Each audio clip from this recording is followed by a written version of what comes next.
ಸಂಸತ್ನ ಉಭಯ ಸದನಗಳಲ್ಲಿ ಅಧಿವೇಶನದ 4ನೇ ದಿನವಾದ ಇಂದು ಸಹ ವಿರೋಧ ಪಕ್ಷಗಳ ಸದಸ್ಯರು ಕಲಾಪಕ್ಕೆ ಸತತವಾಗಿ ಅಡ್ಡಿ ಉಂಟು ಮಾಡಿದರು. ಲೋಕಸಭೆಯಲ್ಲಿ ಇಂದು ಬೆಳಗ್ಗೆ ಪ್ರಶ್ನೋತ್ತರ ಅವಧಿ ಆರಂಭಗೊಳ್ಳುತ್ತಿದ್ದಂತೆಯೇ ಪ್ರತಿಪಕ್ಷಗಳ ಸದಸ್ಯರು ಘೋಷಣೆ ಕೂಗತೊಡಗಿದರು.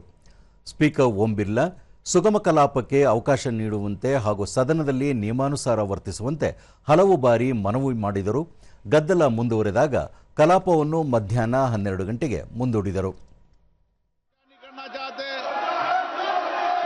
सभी माननीय सदस्यों से सत्ता पक्ष और प्रतिपक्ष के माननीय सदस्यों से आग्रह करता हूं कि वो प्रश्नकाल के बाद आए, चर्चा करें। नियमों के तहत मैं इस विषय पर चर्चा करने की अनुमति दूंगा। सदन की कार्रवाई आज 12 बजे तक स्थगित की जाती है।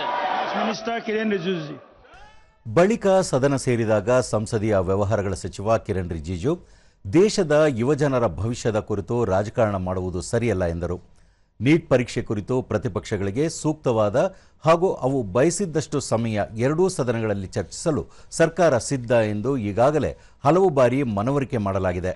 ಇದಲ್ಲದೆ ಸಭಾಧ್ಯಕ್ಷರ ಸಮ್ಮುಖದಲ್ಲಿ ಪ್ರತಿಪಕ್ಷಗಳ ನಾಯಕರೊಂದಿಗೆ ವೈಯಕ್ತಿಕವಾಗಿ ಚರ್ಚಿಸಲಾಗಿದೆ. ಆದರೂ ಸಹ ಪ್ರತಿಪಕ್ಷಗಳು ಕಲಾಪಕ್ಕೆ ನಿರಂತರ ಅಡ್ಡಿ ಉಂಟು ಮಾಡುವುದು ಸರಿಯಲ್ಲ ಎಂದು ಹೇಳಿದರು.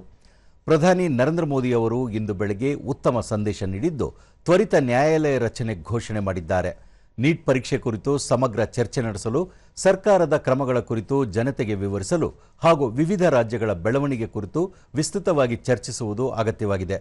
ಇದಕ್ಕೆ ಅವಕಾಶ ನೀಡಬೇಕು ಎಂದು ಕೋರಿದರು.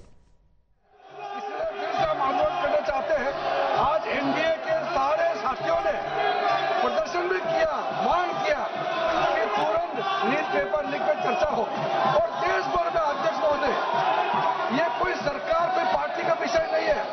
आज तक जितने राज्यों में पेपर लीक हुए हैं, किसी भी एग्जाम का पेपर लीक हुए हैं, सबके लिए चर्चा होना अत्यंत आवश्यक है।